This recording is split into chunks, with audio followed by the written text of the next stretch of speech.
ஒரு 3 வசனத்தை வாசிக்கிறோமா? வெளிப்படுத்தின விசேஷம் 1வது அதிகாரம் 1லேருந்து 3 வரை. எப்படி? வாசிக்கிறவனும் கேட்கிறவனும் கை கொள்ளுகிறவனும் பாக்கியவான். இந்த வசனம் வந்து 66 புஸ்தகங்களில் 65 புஸ்தகங்களில் எங்கே தேடினாலும் இந்த வசனம் கிடைக்காது. பார்த்தா 31,102 வசனங்கள் பைபிளில் இருக்குது. ஆனால் 31,101 வசனங்களையும் இல்லாத ஒரு வார்த்தை தான் அழகாக எழுதி வச்சுருக்கு. வாசிக்கிறவனும் கேட்கிறவனும் கை கொள்ளுகிறவனும். அது வெளிப்படுத்தின விசேஷத்தை தான் சொல்லியிருக்கு. எந்த ஆகமத்தில் கூட சொல்லப்படலை. பார்த்தா அந்த தீர்க்க தரிசன புஸ்தகங்களில் சொல்லப்படலை. அதுக்கப்புறம் சுவிசேஷத்தில் கூட சொல்லப்படலை, நிருபங்கள்லையும் சொல்லப்படலை. ஆனால் வெளிப்படுத்தின விசேஷத்தில் மட்டும் தெளிவாக சொல்லியிருக்கு. ஒரு வாசிக்கிறவனும் கேட்கிறவனும் கை கொள்ளுகிறவன். இதெல்லாம் என்ன எனக்கு வாழ்க்கையிலலாம் முதல்ல தொட்ட வசனமே இதுதான். எல்லாரும் முதல்ல இருந்து தான் வாசிக்க தொடங்குவாங்க பைபிளை. நான் எல்லாம் இங்கேருந்து தான் வாசிக்க தொடங்கினேன், கடைசியில் இருந்து. அல்லேலூயா. அதனால தான் இன்றைக்கி ஒரு அந்த வார்த்தையில் உள்ள ஒரு சில விஷயங்கள் இந்த வசனத்தை வாசித்ததுனால ரொம்ப சில விஷயங்களெல்லாம் அறிய முடிஞ்சது. அப்போ பார்த்தா ரொம்ப இதாட்டு சொல்லப்பட்டக்கூடிய ஒரு வசனம். வாசிக்கிறவனும் சரி கேட்குறவனும் சரி, அது ஏன் வாசிக்கிறவன் ஏன் கேட்குறவங்கிறது வந்து நம்ம ரெண்டாவது பார்க்கலாம். அதில் மொத்தத்திலே வெளிப்படுத்தின விசேஷம் அப்படின்னாலே நிறைய பேருக்கு அதை வாசிக்கிறதுக்கு கொஞ்சம் பயம் இருக்க. ஒரு பிள்ளைகிட்ட கேட்ட உடனே அது சொல்லிச்சு, இது வெளிப்படுத்தின விசேஷம், வேறு எல்லாம் வாசித்துருவேன், வெளிப்படுத்தின விசேஷம் வாசித்த உடனே ஒரு உறக்கம் வந்துடும் அப்படின்னு. அப்போ பயம் என்னென்னா, வெளிப்படுத்தின விசேஷம் வந்து உறக்க கிடத்தக்கூடிய ஒரு புஸ்தகம் மட்டும் சில பேர் நினைக்கிறது மாதிரி இருக்குது. அப்போ அது மட்டும் இல்லை, சில பேருக்கு பயம் உலக அழிவு பற்றியும் மற்ற அழிவுகளை பற்றியும் இது சொல்லுறதுனால பயம். ஆனால் பயப்படுத்துகிற புஸ்தகம் இல்லை இந்த புஸ்தகம். ஆக்சுவலாக என்னென்னா, இது வந்து கிரேக்க பெயர். இப்போ புதிய ஏற்பாடு எல்லாமே கிரேக்கத்தில் தான் எழுதப்பட்டது. பழைய ஏற்பாடு தான் அதுக்கு முன்னாடி வேறு மொழிகளில் எழுதப்பட்டாலும் இதில் அது எபிரேய மொழியிலேருந்து எழுத்ததான் உண்டு. கொஞ்சம் கிரேக்கம்ன்றது தள்ளுபடியாகங்கள் மட்டும் கிரேக்கத்தில் இருந்து எழுதுனா, புதிய ஏற்பாடு அப்படி இல்லை, முழுசுமே கிரேக்கத்தில் இருந்து எழுதப்பட்டது, எடுக்கப்பட்டது. அப்போ அதில் அந்த கிரேக்கத்தில் அது ஒரு பெயர் போட்டு வச்சுருக்கு. என்னென்னா அப்போகாலிப்சஸ் என்னங்கிற ஒரு பெயர் இந்த இதுக்கு சொல்லப்பட்டிருக்கு. அப்போது அதுக்கு அர்த்தம் என்ன அப்படின்னா, திரையை விளக்குது, திரையை விளக்கக்கூடியது. அதாவது மறைச்சி வைக்கப்பட்டிருக்கக்கூடிய பரலோக ரகசியங்களை திறந்து காட்டக்கூடிய ஒரு புஸ்தகத்துக்கு பேர் தான் இந்த வெளிப்படுத்தின விசேஷம். இது வந்து அதனால் பயந்து நாம் போய் ஏதோ அப்படின்ட்டு உள்ளதுக்கெல்லாம் யாரையும் பயங்காட்டுக்குள்ள புஸ்தகம்னா இது கிடையாது. ஆனால் பரலோகத்தில் என்ன இருக்குது அப்படிங்கிற உண்மையை சுவிசேஷங்களில் சொல்லப்பட்டதுக்குள்ள முழு விளக்கமும் எங்கே தான் இருக்குது? இயேசு சொன்னதும் அப்படி தான். சுவிசேஷங்களில் நிறைய விளக்கங்கள் பரலோகத்தில் சொன்னார். ஆனால் அதுக்கு முழு தொடர்ச்சி எங்கே தான் இருக்குது?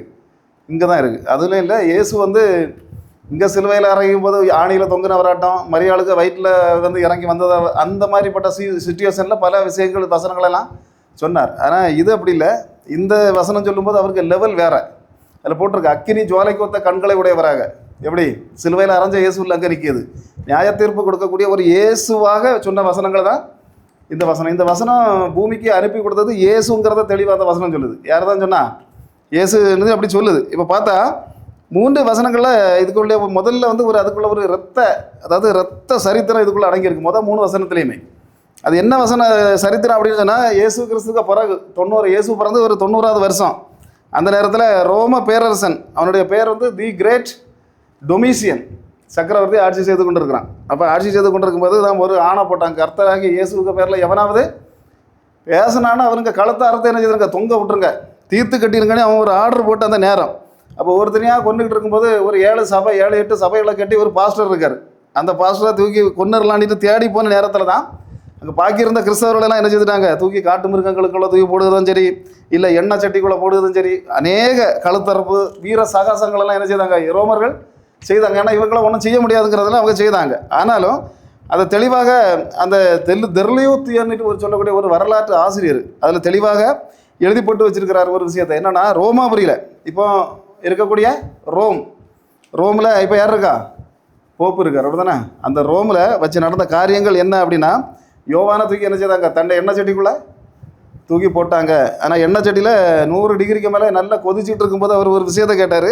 ரொம்ப குளிராக இருக்குது, எனக்கு ஒரு பெட்ஷீட்டை கொண்டு தந்தீங்கன்னா ரொம்ப சுகமாக இருக்கும் அப்படின்னு சொல்லி உள்ளே நடந்துட்டு கேட்டார். அப்போ சூடு நமக்கு இப்போ நிற்கவே முடியலை, அப்படி தானே? ஏசி எந்த கதவை திறந்து போட்டோன்னா, ஏசியை போட்டோன்னா கொஞ்சம் நல்லா இருக்கும். நமக்கு இந்த நேரத்தில் ஏசி இல்லாமல் இருக்க முடியலை. இவர் ரோமாபுரியில் லத்தீன் வாசலில் என்ன செய்தார், எண்ணெய் சட்டிக்குள்ளே கடந்துக்கிட்டு எனக்கு நல்ல ஒரு பெட்ஷீட்டு தந்தீங்கன்னா ரொம்ப நல்லா இருக்கும் அப்படின்னு சொல்லி ஒரு வார்த்தையை சொன்னார். அப்போ அவ்வளவு ஒரு, அதாவது எந்த எண்ணெய் சட்டினாலே அபிஷேகம் உள்ளவனே என்ன செய்ய முடியாது, வாக்குத்தத்தம் உள்ளவனை அசைக்க முடியாது. அடுத்தது இன்னொரு வேலையை செய்தானுவன். என்ன செய்தாங்க அப்படின்னு சொன்னால், கத்தியை வச்சு மேலே இருந்து கீழே வரைக்கும் ஒருத்தன் கீறுவான். கீழே இறங்கக்குள்ள மேலே உள்ளதெல்லாம் என்ன செய்யணும் பொருந்திக்கிடும். அப்போ கீழே இருந்து மேலே கீறுவோம், கீழே இருந்து மேலே கீறி பார்த்தான். கீழே கீறினாலும் அவரை என்ன செய்ய முடியல, ஒன்றும் செய்ய முடியல. இவங்களுக்கு மனசில் போச்சு. அப்போ 1 2 பேர் என்னன்னா கீறி பார்த்துட்டு அவனை தலை சுற்றி கீழே வந்துட்டான் அப்படின்னு தான் அந்த சரித்திர ஆசிரியர் எழுதி வச்சிருக்காரு.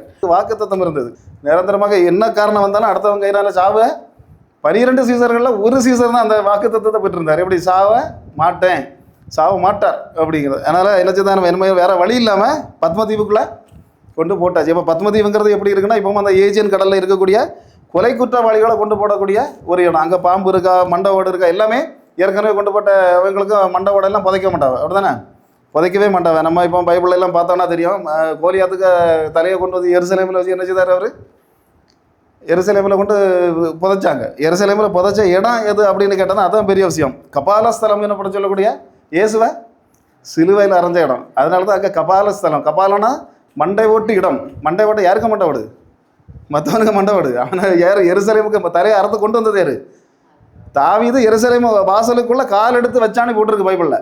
அப்படி தூக்கி அறுத்துக்கிட்டு என்னச்சுதான் அப்படியே கொண்டு வந்தான், நடந்தான் அப்படி. அப்போ எருசலேமில் அந்த எருசலேம் தாண்டி இயேசுவர் கபால ஸ்தலத்தில் அந்த இடத்துல தான் என்னச்சுதான் இவனையும் புதைச்ச ஒரு இடம். அதனால தான் அந்த இடம் அதுக்கு பிறகு கபால ஸ்தலம்னே அழைக்கப்பட்டது அப்படின்னா இயேசுக்கு காலத்தில். அப்போ இந்த மாதிரி பட்ட இடம் தான் இது. அநேகருக்கு மண்டையோடுகள் கிடக்கக்கூடிய இடம். பின்ன என்னன்னா நிலக்கரியாக என்ன செய்வாங்க, அங்கே சுத்திகரிக்கக்கூடிய இடம். அப்போ நிலக்கரி லோடெல்லாம் இவர் என்ன செய்தார், ஏற்றுதான் இறக்குதான், அப்படிப்பட்ட ரொம்ப கஷ்டமான வேலைகளை உள்ளடந்து பத்மதீவில் இவர் செய்துகிட்டு இருந்தார் அப்படின்னு சரித்திர ஆசிரியர்கள்லாம் சொல்கிறாங்க. அதில் பார்த்தா இதில் இந்த வசனத்தை அவர்கிட்ட கொடுக்குறாரு. கொடுத்த உடனே முதல்ல பார்த்தா அந்த 3 வசனத்தை வாசித்தாலே ஒரு பெரிய ஆச்சரியம். சங்கிலி தொடர் மாதிரி. அந்த வசனத்தை ஒழுங்காக ஆழமாக வாசகர்களுக்கு தெரியும், அது ஒரு சங்கிலி தொடர் மாதிரி வருது. எப்படின்னு பார்த்தா வசனத்தை கொடுக்கறது யாருன்னா யெகோவா தேவன் இயேசுகிட்ட கொடுக்காரு. இயேசு யார்கிட்ட கொடுக்குறாரு, தூதன்கிட்ட கொடுக்குறாரு. தூதன் யார்கிட்ட கொடுக்கான், யோவான் யார்கிட்ட கொடுக்குறாருன்னா சபைக்கு கொடுக்குறாரு. அப்போ எத்தனை ஆள் சம்மந்தப்பட்டிருக்குதுல, அது நீங்கள் அந்த 3 வசனத்தையும் ஒழுங்காக வாசிங்க. 3 வசனம் இல்லை, அந்த 2வது வசனமும் 3வது வசனம் 4வது அடுத்த வசனமும் கூட சேர்த்து வாசிக்கணும். நம்ம 2வது வசனமும் அதுக்கு தொடர்ந்து 3வது வசனமும் பார்த்தா தெரியும். 5 நபர்கள் 5 விதமானவர்கள் அதில் சம்மந்தப்படுவாங்க. அப்படி ஒருத்தர் மாதிரி வந்து சேருது. கடைசியில் எங்கே வந்து சேருது, சபைக்கு வந்து சேருது. 7 சபைக்குன்னு அதில் சொல்லப்பட்டிருக்கு. அப்போ 7 சபைக்கு மட்டும் சொன்னதில்லை, அது நம்ம 2வது பார்ப்போம் எத்தனை சபைக்கு சொல்லப்பட்டதுன்னு. அதில் பார்த்தா என்ன ஒரு இது எதனால இந்த இது சொல்லப்பட்டதுன்னா, இது ஒரு சிம்பிளான காரியம். இயேசு கிறிஸ்து ஒலிவமலை பிரசங்கத்துக்கு தொடர்ச்சி தான் இது. வெளிப்படுத்தின விசேஷம் எது, ஒலிவமலையில் அவர் பண்ண பிரசங்கத்துக்கு தொடர்ச்சி தான் இந்த வெளிப்படுத்தின விசேஷம். அது தெளிவாட்டு எதில் பார்க்கவங்களுக்கு தெரியும். அப்போ என்ன நடந்தது, ஒலிவமலையில் என்னத்துக்கு போய் பிரசங்கம் பண்ண போனார்னா, ஆலயத்தை விட்டு வெளியே வந்தோடனே சீசர்கள் சொன்னாங்க, ஆலயம் சூப்பராக இப்போ கட்டின ஆலயம் தான், நல்ல மார்பிள் பளிங்கெல்லாம் சூப்பராக இருக்குது, கண்ணெல்லாம் அடித்து எப்படி வெட்டு லைட்டெல்லாம் போட்டுருக்குன்னு சொன்னாங்க. சொன்ன உடனே ஒத்த வாரத்தில் இயேசு சொன்னார், கல்லின் மேலே கல் இல்லாதபடி இடிக்கப்படும். அப்போ இடிக்கப்படும் சொன்ன உடனே திரும்ப இனி போய்விட்டு எதாவது கேட்டாக்கி பிரச்சனை பெருசாக எதையாவது சொல்லிட்டாருன்னா இது பண்ணிட்டு என்ன செஞ்சாங்க, அமைதியாக அப்படியே அவருக்கு கூட நடந்து ஒலிவமலை வரைக்கும் போயாச்சு. அதனால் ஒலிவமலையில் போன பிறகு இவங்களுக்கு என்ன செய்யலை, இருக்க முடியலை. அப்போ சீசர்கள் போய் கேட்டாங்கன்னு தான் மத்தேயு சொல்லார். மத்தேயு என்ன சொல்ல, சீசர்கள் போய் அவர்கிட்ட கேட்டாங்க. ஏன்னா மார்க்கு இன்னொரு விஷயத்த கூட்டி சொல்லார். சீசர்கள் 12 வரணும் போகலை, போனது 4 பேர் தான். பாக்கியெல்லாம் ஒழிச்சிக்கிட்டு கேட்குக்கு பக்கத்தில் பிறகு பயந்து தான் ஒழிச்சாங்களான்னு தெரியாது. ஆனால் 4 பேர் தான் என்ன செய்யாங்க, அது மார்க்கு தான் சொல்லார். மத்தேயு அந்த விஷயத்த சொல்லவே இல்லை. மார்க்கு 13:3 வாசிங்க. என்ன செய்யாங்க, இவங்க 4 பேருக்கு பேர் அதில் தெளிவாக போட்டிருக்கா. இவங்க 4 பேர் தான் என்ன செய்யாங்க, தனிச்சு வந்து பேசுவாங்க. அப்போ பாக்கி கூட போன சீசர்களெல்லாம் எங்கே போனாங்க, எங்கே தள்ளி போய் இருந்தாங்கிற விஷயத்த சொல்லப்படவே இல்லை. அப்போ அவ்வளவு தெளிவாட்டு வெறும் 4 சீசர்கள்ட்ட சொன்னக்கூடிய ஒரு பிரசங்கம் தான் இந்த ஒலிவமலை பிரசங்கம். நம்ம மார்க்கில் பார்த்தா 33 வசனங்களில் தான் சொல்லப்பட்டிருக்கு. ஆனால் மத்தேயுவில் இதை கூட போட்டிருக்கு, 48 வசனங்களில் அந்த அதிகாரம் முழுசும் சொல்கிறார், மத்தேயு எழுதி வச்சிருக்கிறார். இப்போ பார்த்தா அதில் உள்ள ஆழங்களை பார்க்கும்போது இதை தொடர்ந்து வரக்கூடிய முழு அர்த்தத்தையும் யாரும் சொல்லலை, இயேசு அந்த நேரம் சொல்லலை. சொல்லாமல் பரலோகத்தில் போயிருந்துக்கிட்டு அதுக்கப்புறம் நான் சொல்லுவேன்னு சொல்லி தான் எங்கே சொல்லாரு, இங்கே வந்து அவர் சொல்ல ஆரம்பிக்கிறார். அப்போ பார்த்தா இது வந்து என்ன ஒரு கனெக்ஷன், பயங்கர ஒரு கனெக்ஷன். எங்கே கனெக்ஷன் ஆகுது அப்படின்னு சொன்னால் தானியேல் தீர்க்க தரிசன புஸ்தகத்தோட கனெக்ஷன் ஆகுது. எந்த இடத்துல பார்த்தாலும் சரி தெளிவாக தெரியும், இந்த புஸ்தகத்துக்கும் அந்த புஸ்தகத்துக்கும் புதிய ஏற்பாட்டில் ஒரே தீர்க்க தரிசன புஸ்தகம் தான் இந்த புஸ்தகம் தான். அது தானியேல் இல்லை, புதிய ஏற்பாட்டில் வெளிப்படுத்தின விசேஷம். அப்போ கடைசி காலத்தை பற்றி சொல்லப்பட்ட மெயின் புஸ்தகம் பழைய ஏற்பாட்டில் எதுனா தானியேல். அப்போ தானியலுக்கு இதுக்கு மிக தெளிவாக ரொம்ப நெருக்கம் உண்டு. அப்போ அந்த நெருக்கத்தில் அதில் கடைசியில் ஆண்டவர் தானியல்கிட்ட ஒரு வார்த்தையை சொன்னார். தானியல் 12:4 வாசிங்க. என்ன போச்சு, இப்போ இனி என்ன செய்யணும், முத்திரை போடனா என்ன செய்யணும், திறந்து வெளியே காட்டாத, அதை என்ன செய், முத்திரை போட்டதுன்னா எப்படி தெரியும்ல, அடைச்சி தான் வைக்கணும். அந்த முத்திரை சீல் வச்சிடணும். இப்படி என்ன செய்யணும், சீல் வச்சு அதை ஊட்டி தான் வைக்கணும், மற்றவங்கள்ட்ட சொல்லப்படாது. ஏன்னா இப்போவுமே இந்த நேரமே சொன்னால் மக்கள் குழப்பம். ஏன்னா அறிவு என்ன இருக்காது மக்களுக்கு. அந்த காலத்தில் 600 வருஷம், இயேசுவுக்கு 600 வருஷத்துக்கு முன்னே இந்த மக்களுக்கு அறிவு இருக்காது. நீ இதை எதையாவது போட்டு நோண்டி ஜனங்களை என்ன செய்யக்கூடாது, சீரழிச்சிடக்கூடாது. அப்போ அதனால் இந்த சீரழிக்காமல் இருக்கணும்னா நீ ஒரு காரியம் செய்யணும். இந்த ஒரு 600 வருஷ காலத்துக்கு நீ என்ன செய்யக்கூடாது, இதை வெளியே சொல்லக்கூடாதுன்னு அவன்கிட்ட சொல்லியாச்சு. சொன்ன உடனே அடுத்தது திரும்ப வர்றாரு. கரெக்டாக 600 வருஷம் கழியுது. 600 வருஷம் கழிஞ்ச உடனே இயேசு பரலோகத்துக்கு போயிட்டு சொல்லாரு. வெளிப்படுத்தல் 22:10 வாசிங்க. காலம் அப்போ அங்கே எனக்கு அதுக்கு பிறகு கீழே உள்ளதுலாம் போட்டிருக்கோம். என்ன போட்டிருக்கோன்னா ஜனங்களுடைய அறிவு பெருகி போகும். இப்போ என்னது கம்ப்யூட்டர் காலம், அறிவு பெருகிருக்கா இல்லையா? எங்கே இருக்குது, எந்த கிரகத்தில் இருக்குது, ஏலியன் வந்துட்டுன்னு சொல்லிடுறாங்க. இப்போ அப்படி தானே, பரலோகத்துலேருந்து ஆள் வந்தாலும் ஏலியன் வந்திருக்காங்கன்னு சொல்லிடுற அளவில் இப்போ என்ன ஆகி போச்சு, ஜனங்களுக்கு அறிவு வந்து அவ்வளோ பெருகி போச்சு. அதனால தான் இப்போ அறிவு பெருகியாச்சு. ஏன்னா விஷயத்தை என்ன செய்யணும், வெளியே சொல்லிடணும் அப்படின்னு தான் 2000 வருஷத்துக்கு முன்னாலே இந்த வெளிப்படுத்தின விஷயத்தை சொல்கிறதுக்காக தேவன் கொடுக்குறார். அப்போ கடைசியில் பார்த்தா அந்த 65 புஸ்தகத்திலும் இல்லாத ஒரு விஷயத்தை இதில் சொல்லியிருக்குன்னு சொன்னால் என்னது, வாசிக்கிறவனும் கேட்கிறவனும் கை கொள்ளுகிறவனும் பாக்கியவன். அப்போ ஏன் வாசிக்கிறவன் சொல்லியிருக்கு அப்படின்னு சொன்னால் அந்த காலத்தில் எழுத படிக்க நிறைய பேருக்கு தெரியாது. அப்போ அதனால யாராவது தெரிஞ்சாலும் ஒரு ஆள் எழும்பினு நினைச்சுவார், அதை வாசிப்பார். அப்போ அதை வாசிக்கும்போது அப்போ வாசிக்கிறவனும் என்னது பாக்கியவான், அதை கேட்டுக்கிட்டு இருக்கவனும் பாக்கியவான். கேட்டுக்கிட்டு இருந்து உறங்குறவன் இல்லை, கேட்கிறவனும் அதை கை கொள்ளுகிறவனும். நம்ம என்ன செய்யணும், நமக்கு உறங்கக்கூடாது, அதை கை கொள்ளணும். கண்டிப்பாக இந்த புத்தகத்தில் உள்ள கை கொள்கிறோம் இந்த 3 ஆளுமே பாக்கியவான் தான் பரலோக ராஜ்யத்துக்கு தகுதியானவங்க அப்படின்னு சொல்லியிருக்கு. இல்லாமல் நான் அந்த வெளிப்படுத்தின விசேஷத்தை ஒன்றும் நான் படித்தேன்னா எனக்கு உறக்க வரான்னு சொல்லி தலையை சொரைஞ்சிட்டு போய் படுத்தா பரலோக ராஜ்யம் உனக்கு சொந்தமே இல்லைன்னு சொல்லியிருக்கு. அவ்வளோதான். அல்லேலூயா. இப்போ பாருங்கள், அதில் ஒரு விஷயம் சொல்லியிருக்கு, சீக்கிரம் சம்பவிக்க போகிறதுன்னு இருக்குது. சீக்கிரம் என்ன செய்தான். அப்போ நிறைய பேர் கேட்பாங்க, 2000 வருஷம் மட்டும் இதை தானே சொல்லிட்டு இருக்கிற, சீக்கிரம் எங்கே, எந்த ஊரில் சீக்கிரம் சம்பவிச்சது அப்படிதானே? ஆனால் இது என்னென்னா, சீக்கிரம் சம்பவிக்கிறது வந்து அந்த தீர்க்க தரிசனங்கள் நடந்துக்கிட்டே இருக்கும். ஆனால் நடக்க தொடங்கின பிறகு, முடிவு கால தீர்க்க தரிசனம் தொடங்கின பிறகு அது ஒரே நாளில் வேண்டாம்னா என்ன செய்யலாம், நடந்து முடியலாம். அது 50 தீர்க்க தரிசனமாக இருந்தாலும் சரி, 500 தீர்க்க தரிசனமாக இருந்தாலும் சரி, ஒரே நாளில் நடந்து முடியலாம். அதுக்கு தான் அது தாழுது. அதாவது இந்த கிருபையின் காலம், இயேசு பரலோகத்துக்கு எப்போ ஏறி போனாரோ அதுலேருந்து கிருபையின் காலம் தொடங்குது. அப்போ அந்த காலத்தில் மக்களை வந்து என்ன செய்யலாம், சுவிசேஷத்தை சொல்லி திருத்திடலாம் அப்படின்னு ஒரே காரணம். அந்த காலத்தில் சுவிசேஷம் சொல்லி திருத்த முடியலை. எப்போ, நியாயப்பிரமாண காலத்துக்கு முன்னாடி திருத்த முடியலை. இப்போ இதெல்லாம் தெரியும். இந்த இவ்வளோ காலமாக ஜனங்களை சுவிசேஷத்தை சொல்லி திருத்திடலாம், சரியாக்கிடலான்னு உள்ள ஒரு எண்ணத்தில் தான் ஆண்டவர் நினைச்சாரு வர்றதுக்கு தாமசித்து கொண்டே இருக்கிறார். இப்போ ஒருவேளை இந்த இடத்துல இதெல்லாம் நிறைஞ்சிட்டுனா என்ன செய்வார், அவர் உடனே வர்றதுக்கு வாய்ப்பு இருக்குது. அல்லேலூயா. அப்போ அதில் ஒரு விஷயம் சொல்லியிருக்கு, 1:4 7 சபைகளுக்கு, நம்ம 7 சபைகளுக்கு எழுதுது. அந்த இது வந்து 7 சபைகளுக்கு தான் மாதிரி எழுதுதாட்டு அதில் சொல்லப்படுது. பார்த்தா ஆசியாவில் 7 சபைகள் இருந்தது. அப்போ ஆசியான்னு சொன்னால் இப்போ நம்ம நினைக்கிற மாதிரி கண்டம் அப்படி இல்லை. இப்போ கண்டம் பார்த்தீங்கன்னா ஆசியா, ஐரோப்பா, வட அமெரிக்கா, தென் அமெரிக்கா, ஆப்பிரிக்கா, அண்டார்டிகா, ஆஸ்திரேலியா, அப்படி தான் நம்ம மொத்தம் 7 கண்டங்கள். அந்த 7 கண்டங்களில் பெரிய கண்டம் இது ஆசியா கண்டம். அப்போ அந்த எல்லா ஆசியா கண்டத்தையும் சேர்த்து சொன்னது இல்லை. இது அந்த காலத்தில் எந்த ஆசியா அப்படின்னு சொன்னால் அந்த துருக்கியில் இருந்த இடம் தான் 7, அதாவது ஆசியா, ஏசியா மைனர்னு சொல்லுதே அந்த துருக்கி மட்டும்தான். அப்போ துருக்கியை சுற்றி இருந்த இடம், அதில் வந்து சபைகள் இருந்தது. எபேசு, சிமிர்னா, பெர்கமு, தியத்திரா, சார்தே, இவ்வளவு சபைகள் அங்கே இருந்தது. அப்போ சரி, அப்போ அந்த டைமில் வேறு சபைகள் இல்லையா அப்படின்னு கேட்டால் பைபிள் தெளிவாக சொல்லுது. அதே நேரத்தில் கொலேசிய சபை அங்கே இருந்ததுன்னு சொல்லுது. ஆனால் அந்த சபைக்கு சொல்லப்படலை. என்ன சொல்லப்படலை, பைபிள் கொலேசிய சபைக்கு எழுதியிருக்கு, நிருபம் எழுதி வச்சிருக்கு. ஆனால் இந்த விஷயம் எங்கே சொல்லலை, கொலேசிய சபைக்கு சொல்லப்படவில்லை அப்படிங்கிறத உண்மை. இன்னொரு விஷயத்தை சொல்லுது, கொலேசியர் 4:13 எராப்போலின்னு ஒரு சபை இருந்ததுங்க. என்ன சபை, எராப்போலி. அது வாசிக்க கொலேசியர் 4:13. அப்போ அது என்ன சபை, அது ஒரு சபை. அதுக்கு அடுத்த பக்கத்தில் கீழே நம்ம வாசித்தோம்னா ட்ரவோஸ்னு ஒரு சபை இருந்ததா அதில் சொல்லப்படுது. அதுக்கு கீழே பார்த்தா மிலேத்துன்னு ஒரு சபை இருந்ததா சொல்லப்படுது. அதெல்லாம் அப்போஸ்தல நடவடிக்கைகளில் சொல்லப்படுது. அப்போ பார்த்தா இந்த சபைகளெல்லாம் இருந்து, ஆனாலும் இந்த 7 சபைகளுக்கு மட்டும் ஏன் சொல்லப்பட்டது, ஏன் இந்த 7 சபைகளுக்கு சொல்லப்படணும் அப்படின்னு சொன்னால், அந்த காலத்தில் பத்மதீவில் இருந்து தபால் பாதை அப்படிங்கிறது இந்த 7 சபைகளுக்கும் இருந்தது. இப்போ ஒரு லெட்டரை கப்பல் மூலமாட்டே கொடுத்து விடணும்னா எபேசி தொடங்கி லவோதிக்கா வரை அப்படியே கொடுத்து விட்டுடலாம். அதனால தான் அந்த 7 சபைகளுக்கும். அப்போ பார்த்தா அந்த காரணத்தினால அந்த 7 சபைகளும் முதல்ல குறிப்பிட்டு சொல்லப்படுது. அதனால அப்போ அந்த 7 சபைகளுக்கு தான் உலகத்தில் உள்ள மற்ற சபைகளுக்கு இல்லையா அப்படின்னு கேட்டால் அங்கே என்னது சொல்லப்படுதுன்னா, கொலேசியர் 4:16 சொல்லப்படுது, ஒரு நிருபம் வாசித்தா உடனே அங்கேருந்து அடுத்த சபைக்கு என்ன செய்யணும், அந்த நிருபத்தை கொடுத்து விடணும். அதை வாசிக்க பார்ப்போம். கொலேசியர் எப்படி அப்போ சபை இப்போ தான் சொல்லுவாங்க, ஒரு சபையில் உள்ளதை அடுத்த சபையில் கொண்டு காட்டிடாத நீ நரகத்துக்கு போயிடுவா அப்படின்னு சொல்லுவாங்க. ஒரு சபைக்கு நீ போய்கிட்டு அடுத்த நாள் எங்கள் சபைக்கு வந்தேன்னா நீ நரகத்துக்கு போயிடுவா. இந்த சபைக்கு வராத ஒரு பையில என்ன செய்ய முடியாது, பரலோகத்துக்கு போக முடியாது. ஆனால் பைபிள் சொல்லுது, ஒரு சபையில் உள்ள மேட்டரை என்ன செய்யணும், அடுத்த சபைக்கு கொண்டு போகணும். அதுதான் சபை. அப்படி தான் வளர்ந்தது. அல்லேலூயா. அன்னைக்கும் சரி இன்னைக்கும் சரி சபை வளரணும் அப்படின்னு சொன்னால், உண்மையான ஒரு அபிஷேகத்தோட சபை வளரணும்னா மற்ற சபைகளை என்னது மதிக்க தெரியணும் முதல்ல. அப்போ இந்த மாதிரிப்பட்ட காரியங்கள் ஒரு நிருபத்தை என்ன செய்யணும். அப்போ இந்த 7 சபைக்கு எழுதுனா போதும், உலகத்தில் உள்ள எல்லா சபைக்கும் என்ன செய்யணும், அந்த நிருபம் போயிடும். அப்படி அந்த இதனால தான் அவங்க அதில் 7 சபைகளை முதல்ல குறிப்பிடப்பட்டிருக்கு. அப்போ குறிப்பிடப்பட்டதில் இல்லை, தரிசனத்தில் தொடக்கத்திலே ஒரு விஷயத்தை சொல்லப்படுது, மூவர் இறைவனே சொல்லப்படுது. யாரெல்லாம்? பிதா, குமாரன், பரிசுத்த. ஏன்னா யெகோவா சாட்சியிட்ட கேட்டால் சொல்லுவாங்க, அது இயேசு இல்லை, இயேசு எங்கிறது இல்லை அப்படின்னு சொல்லுவாங்க. இப்போ ஜீசஸ், ஒன்லி ஜீசஸ்கிட்ட போய் கேட்டால் சொல்லுவாங்க யெகோவா தேவன் இல்லை, பரிசுத்தாவியும் இல்லை. அப்போ பார்த்தா அங்கே இயேசு மட்டும்தான் இருக்காரு, இங்கே யார் மட்டும் இருக்கா? யெகோவா சாட்சிகளை யெகோவா மட்டும்தான் இருக்கார், இயேசு இல்லை. அப்போ கடைசியில் பைபிள் என்ன சொல்லுது? தொடக்கமே மூவர் இறைவனை தெளிவாக அதில் சொல்லப்பட்டிருக்கு. என்னது யாரெல்லாம் சொல்லப்பட்டிருக்கு? வெளிப்படுத்தின விசேஷம் 1 அதிகாரம் 4-5 வசனங்களை வாசிக்கும் போது முதல்ல சொல்லப்பட்டிருக்கிறது யாரு? இருக்கிறவரும் இருந்தவரும்.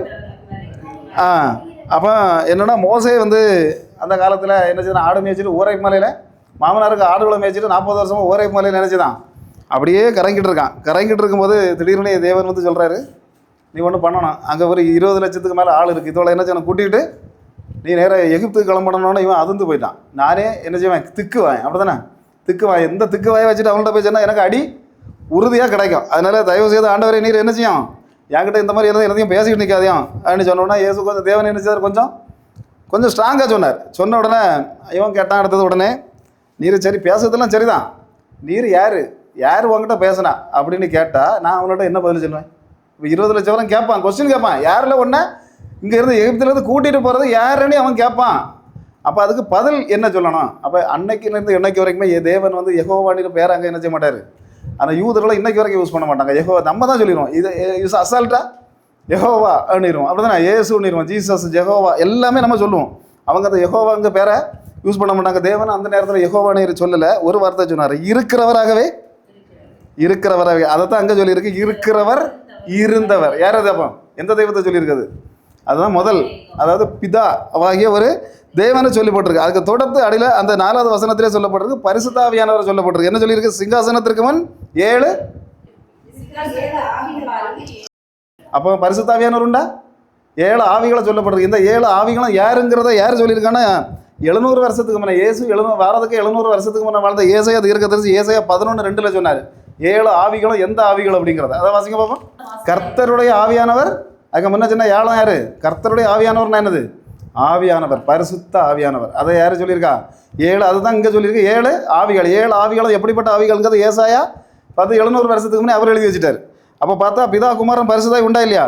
அதுக்கு அடுத்தது 4வது யாரை சொல்லப்படுது? 5வது வசனத்தில், வெளிப்படுத்தல 1:5. இங்கே இயேசுக்கு பேர் வந்துட்டா, அப்போ 3 பேர் வந்திருக்கு. அவ்வளோ வசனத்துலையும் 3 பேரும் வெளிப்படுத்தின விசேஷத்தில் தெளிவாக சொல்லப்பட்டாச்சு. அப்போ மூவர் இறைவன், திருத்துவ இறைவன்கிறது உண்மையா பொய்யா அப்படின்னா அதுக்கு நிறைய விளக்கங்கள் திருத்துவ இறைவன் உண்டு. அப்போ அதில் இப்போ அநேக பேருக்கு இப்போ சந்தேகம், டவுட் என்னென்னா, இந்த இஸ்லாமிய சகோதரர்கள்னால என்ன ஈசா நபியும் இயேசுவும் ஒன்று, அது இவர் வந்து தெய்வம் இல்லை அப்படிங்கிற ஒரு விஷயத்தை இப்போ நிறைய இடத்துல சொல்லுறதுனால இன்றைக்கி அவங்க மேலே பெரிய கிட்டத்தட்ட நம்ம 240 கோடினா அவங்க 200 கோடி வந்தாச்சு. ஏன்னா 40 கோடிங்கும்போது இன்னும் கொஞ்சம் நாளையில் ஒரு 5 வருஷம் தாண்டும் போது நம்மளை விட அவங்க என்ன செய்வாங்க, மேலே வந்துடுவாங்க. அந்த அளவு அவங்களுக்கு என்னென்னா எதனால் போகுதுன்னு அப்படின்னு சொன்னால், இயேசு தெய்வம் இல்லை, ஈசா நபி தெய்வம் இல்லை, அவர் சிலுவையில் அறையப்படலை, அவர் எடுத்துக்கொள்ளப்பட்டார் சிலுவைக்கு பக்கத்தில் போனோன்னா. இப்படி அவைய ஒரு நியூதான போதனை. இப்போ பார்த்தா இயேசு தெய்வம், அவங்களுக்கு கேட்கக்கூடிய கேள்வியெல்லாம் நிறைய கேள்வி. இயேசு தெய்வம்னா அவர் ஏன் மனுஷனாட்டு பூமிக்கு வரணும்? அல்லேலூயா. அடுத்தது கேட்க கேள்வி என்னென்னா, ஏன் 10 மாதம் ஒரு பெண்ணுக்கு வயத்தில் அடைபடணும் ஒரு தெய்வம்? அப்போ அந்த தெய்வம் அடைபட்டுட்டா அந்த நேரம் பூமி என்ன ஆகும்? அப்போ ஒன்று இது கேள்வி. அடுத்த கேள்வி, அடுத்தது 6 மணி நேரம் ஒரு 3 ஆணிக்குள்ளே இவர் ஏன் அடைபட்டு கிடக்கணும், அவருக்கு உண்மையான தெய்வமாக இருந்தா அப்படின்னு கேள்வி. அடுத்தது பார்த்தா, சரி 2000 வருஷத்துக்கு முன்னே வாழ்ந்த இயேசு தெய்வமா இல்லையா? அவர் மனுஷனாட்டு இந்த பூமிக்கு வந்திருக்காரு அப்படின்னு நம்ம சொல்கிறோன்னா, அவர் தெய்வமாக இருந்தாரா இல்லையா? சரி, அப்போ 2000 வருஷம் எல்லாரும் சொல்லுவோம், 2000 வருஷம். அப்போ இப்போ நம்ம பார்த்தா நம்ம கிறிஸ்தவர்கிட்டே கேட்டால் சொல்லுவாங்க, என்ன சொல்லுவாங்கன்னா, மரியாள் தான் முதல்ல வந்தாங்க, அதுக்கப்புறம் இயேசு வந்தார். இப்போ அவங்க இஸ்லாமியர் கேட்டால் கூட அவங்க கரெக்டாக கேட்டு சொல்லுவான், மரியாள் பெருசா இயேசு பெருசான்னா என்ன சொல்லுவாங்க தெரியாதவங்க, மரியாள் தான் முன்னே வந்தாங்க. அப்போ இயேசு பின்னார் வந்தவர் 2000 வருஷம் தான் ஆச்சு. அப்போ இயேசு வந்து அப்போ 2000 வருஷத்துக்கு முன்னே உள்ளதை கட்டி காத்த ஆள் யார்? அவன் சொல்லலாம், அதான் எங்கே அல்லான்னு சொல்கிறான். என்ன நினைக்கிறேன்? அல்லேலூயா. இதுதான் பிரச்சனை. இப்போ இயேசு வந்து தெய்வம் இல்லை அப்படிங்கிறத இன்றைக்கி பிரசங்கம் பண்ணி அமெரிக்கா முதல் எல்லா நாடுகளையும் இப்போ என்ன ஆகி போச்சு, மண்டை கலந்து இப்போ அந்த கிறிஸ்தவங்கிறது அழிவு பாதையை நோக்கி போய்கிட்டே இருக்குது. அப்போ 2000 வருஷத்துக்கு முன்னே இயேசு எங்கே இருந்தார்? பைபிள் சொல்லு, எப்படி சொல்லுது? 2000 வருஷத்துக்கு முன்னே எங்கே இருந்தார்?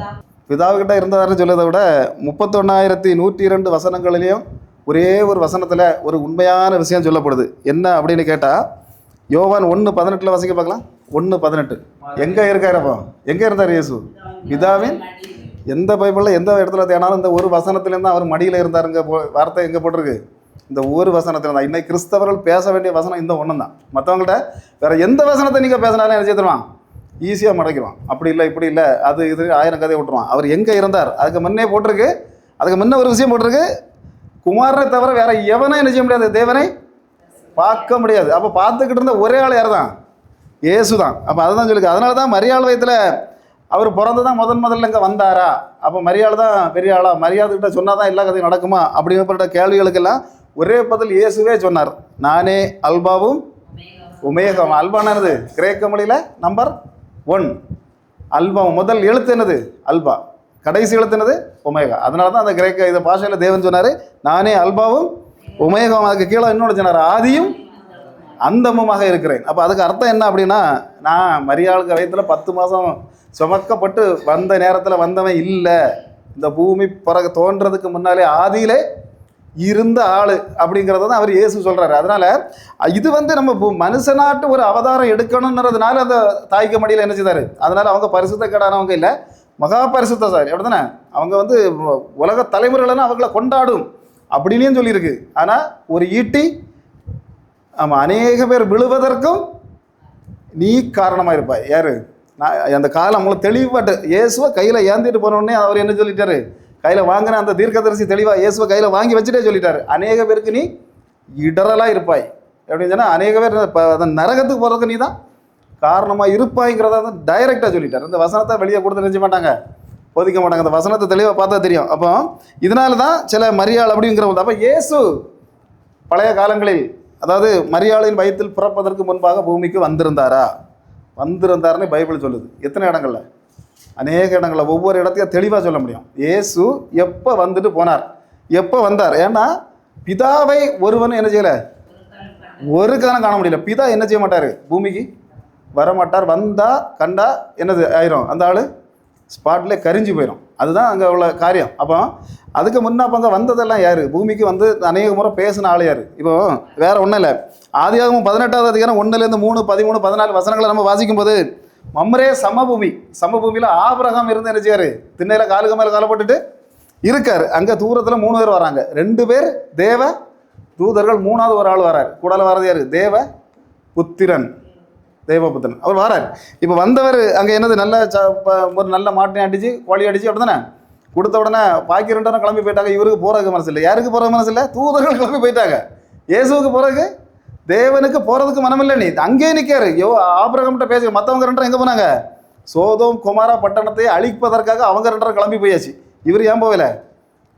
அவர் அந்த கொடுத்த வரவேற்பு அவருக்கு பிடிச்சி போச்சு. இயேசு தேவனுக்கு பிடிச்சி போச்சு. எப்படி பிடிச்சி போச்சுன்னா, அவர் என்ன வாரதுக்கு முன்னாலே இன்னும் கண்ணை அடிக்கணும், இந்த மாவை பிணையணும், என்ன செய்யணும், டக்குனி முதல்ல வந்த உடனே காலில் விழுந்தாங்கன்னா 318 பேர் அவங்க வீட்டில் போர் செய்ய அவங்க மட்டும் பிறந்திருந்தாங்கன்னு போட்டுரு. அப்போ அவர் எவ்வளோ பெரிய ஆள்? இன்றைக்கி இருக்க மோடி சாருக்கு ஈக்குவலான ஆள். அவர் போய் வரக்கூடியவங்களுக்கு காலில் விழுங்கிற அவசியம் இல்லை. ஆனாலும் காலில் விழுந்து அந்த கால்களெல்லாம் கழுவுனது வந்து அவருக்கு தொட்டதுனால இவர் என்ன செய்தார்? அந்த இடத்துல நின்னார். இன்றைக்கி நம்ம வீட்டை விட்டு ஆண்டவருக்கு வெளியே போகிறதுக்கு மனசு வரப்படாது. அப்படி தான் வீடு இருக்கணும். ஆபிரகாமுக்கு வீடு அப்படி இருந்ததுனால தான் இன்றைக்கி அவர் எப்படிப்பட்ட தந்தை அப்படின்னு அழைக்கப்படுறார், விசுவாசிகளின் தகப்பன்னு அறியப்படுகிறார். ஏன்னா அந்த அளவு அவருக்கு மனசை இடம் பிடிச்சிட்டார். அப்போ இவர் தேவன் என்ன செய்யலை, போகலை. அப்போ இவங்க என்னென்னா 2 பேர் கிளம்பி அங்கேருந்து அவங்க போயிட்டாங்க. அப்போ அந்த காலத்தில் யூதர்கள் நம்பி இருந்தாங்க. என்ன நம்பி இருந்தாங்கன்னா, தேவர்கள் பரலோகத்திலேருந்து வந்து விருந்து சாப்பிட்டுட்டு, நல்லா பிடிச்சவங்களோட விருந்து சாப்பிட்டுட்டு போவாங்க அப்படிங்கிறத அவங்க நம்பி இருந்தாங்க. ஆனால் அந்த மாதிரி கதைகள் நிறைய நடந்தது. அதுபோல் பரலோகத்திலிருந்து தூதர்கள் வந்து மனுஷகுமாரியர்களோடு பைபிள் சொல்லுது, அப்படிதானே? அவர்களுக்கு ராட்சதர்கள் பிறந்தார்கள் அப்படின்றது பைபிள் சொல்லுது. அப்போ அதுக்குள்ளெல்லாம் நம்ம போனோம்னா அது வேற சாப்டர். அப்போ அதில் எப்படி ராட்சதர் வந்தாங்க, அவங்க எந்த காலத்தில் அழிஞ்சாங்க, அது எதனால் நோவாவின் காலத்தில் கூடுதல் அந்த இது காரியம் வந்ததுக்கு காரணமே ராட்சதர்களை அழிக்க தான். மெயினாக ஜனங்களை அழிக்கிறதை விட ராட்சதர்கள் பூமியில் இருக்கக்கூடாதுங்கிறது ஜலப்பிரளயம் வந்தது. அப்போ அதெல்லாம் வேற காரியம். அப்போ இந்த தேவர்கள் என்ன செய்வாங்களாம், இங்கே வந்து அப்போ அந்த காலத்தில் அந்த இதை எழுதின, அதாவது கிறிஸ்தவர் கூட இல்லை, இந்த பீலோன்னு சொல்லக்கூடியவர், டாகும்னு சொல்லக்கூடிய 2 எழுத்தாளர்களும் தெளிவாக எழுதி வைக்கிறாங்க. என்னன்னா, ஆபிரகாமோடு பேசினது வார்த்தை, தேவ வார்த்தை. அது வார்த்தை தான் யோவான் 1:14 சொல்றாரு, வார்த்தை மாமிசமானார். எங்கே வந்தார்? அப்போ மாமிசம். அப்போ வந்த ஆள் யார்?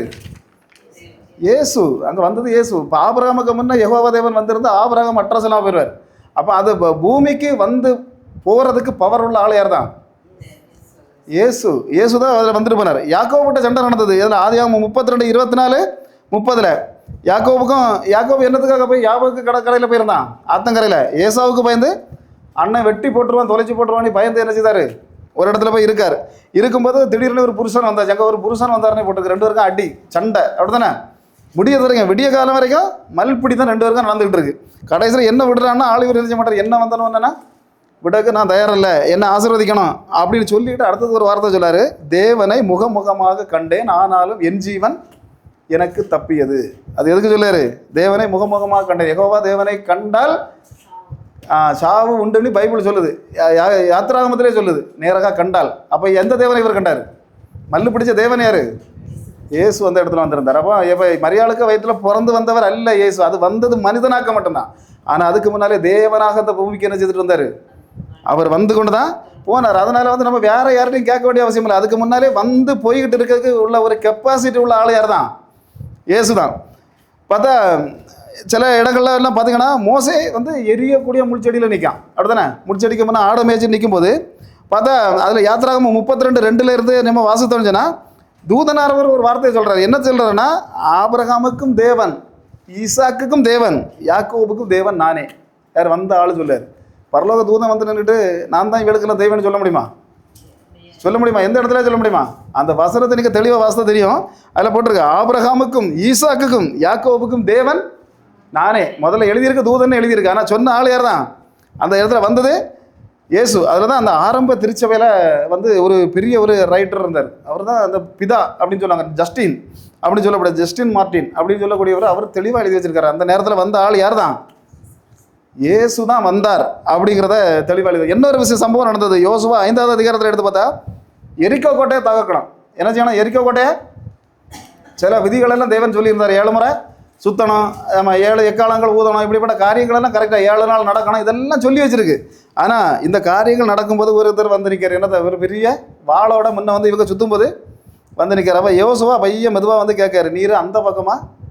இவன் யோசுவாவுக்கு ஒரு நடுக்கம் வந்துட்டு, நிற்கக்கூடிய ஆள் அந்த பக்கமாக இருந்தால் நம்ம எல்லாரும் தொலைஞ்சு போயிடும். அதனால தான் மெதுவாக வந்து ஒரு வார்த்தை கேட்டார், நீங்கள் அந்த பக்கமா இல்லை இந்த பக்கமா அப்படின்ட்டு கேட்ட உடனே இவர் சொன்னார், நான் எந்த பக்கமும் இல்லை, நீ மரியாதையாக முதல்ல உன் கால் அணியை என்ன செய்யணும், செருப்பை கலத்தி அங்கே தள்ளி போட்டுட்டு தான் இங்கே வரணும், அதுக்கப்புறம் பக்கத்தில் வந்துடக்கூடாதுன்னு சொல்லிட்டார். அப்போ பார்த்தா இன்றைக்கி பாஸ்டர் மாதிரி எங்கே செருப்பு போட்டுட்டு இன்றைக்கி, ஆமாம், இதெல்லாம் பட்டு கேவலமான, அதாவது பரிசுத்த ஆவியானவர் நடக்கக்கூடிய ஒரு இடத்துல, அது எந்த மதமாக இருந்தாலும் சரி, அது மதம் மட்டும் இல்லை, அதாவது இந்த எந்த விதமான சபை, சிஎஸ்ஐயோ ஆர்சியோ பெந்தேகோஸ்தையோ பலி கொடுக்குற இடத்துல செருப்பை போட்டுட்டு போயிட்டாலே, மோசையிட்ட சொன்னார், நீ நிற்கும்படும் பரிசுத்தம் என்ன செய்யணும், கலத்தி போட்டுருவா. இங்கே சொல்லப்படுது, வந்து முன்ன நின்றுட்டு கையில் வாளோட நின்றுட்டு இயேசு சொல்கிறாரு, மரியாதையாக முதல்லவன் செருப்பை, நான் பதில் சொல்லணும்னா என்ன செய்யணும், செருப்பை கலத்தி போட்டுருங்க வா அப்படின்னு சொல்லியிருக்கு. அப்போ பார்த்தா இவர் என்னது, அப்போ அந்த இடத்துல பார்த்தா எரிக்கோ கோட்டை இடிஞ்சு விழுந்தது. இப்போ யூதர்கள் வெளியே இருந்து இடித்தாங்கன்னா, இங்கே இருந்து இந்த சுவரை இடித்தா எங்கே விழும், அங்கே விழுமா அங்கே விழுமா?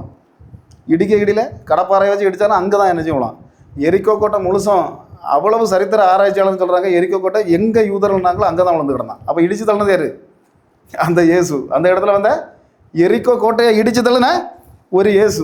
அப்போ பார்த்தா அங்கேயும் வந்திருக்கிறார். இனி என்ன ஒரு இடத்துல பார்த்தா தானியேல் 3:25 பார்த்தா 3 இளைஞர்களை பாபிலோன் சிறையில் என்ன செய்தாங்க, தூக்கி தீக்குள்ளே போட்டாங்க. அந்த தீ எப்படிப்பட்ட தீ? பயங்கரமான 7 முறை ஆமாம் அதிகமாக. அதில் பார்த்தா மற்றவங்க ஜனங்க கூட பார்க்கல, தெளிவாக அந்த ராஜா சொன்னான், 4 பேரில் ஒரு ஆள் தேவ புத்திரனை போல காண்கிறேன். யார? அந்நிய ஜாதி ராஜா தெளிவாக சொன்னான், தேவ புத்திரனை போல. அப்போ தேவ புத்திரன் யார்? இயேசு தேவ புத்திரனை போல இங்கேட்டு சொல்லி வச்சிருக்கு. ஆனால் இயேசு ஒரு 80 தடவைக்கு மேலே ஒரு வார்த்தை சொன்னார், மனுஷகுமாரன் அப்படின்னு சொன்னார். மனுஷகுமாரன் சொன்ன ஒற்றை வார்த்தைக்கு தான் அவர் சிலுவையில் அரைஞ்சது. அதுக்கு முன்னே எத்தனையோ வார்த்தைகள் அவர் சொன்னது உண்டு. பிதாவின் குமாரன், என் தகப்ப, அப்பா பிதா, இதெல்லாம் சொன்னார். ஆனால் மனுஷகுமாரன் அவர் சொன்ன ஒரே வார்த்தை கிட்டத்தட்ட ஒரு 80 முறை அவர் சொன்னார்.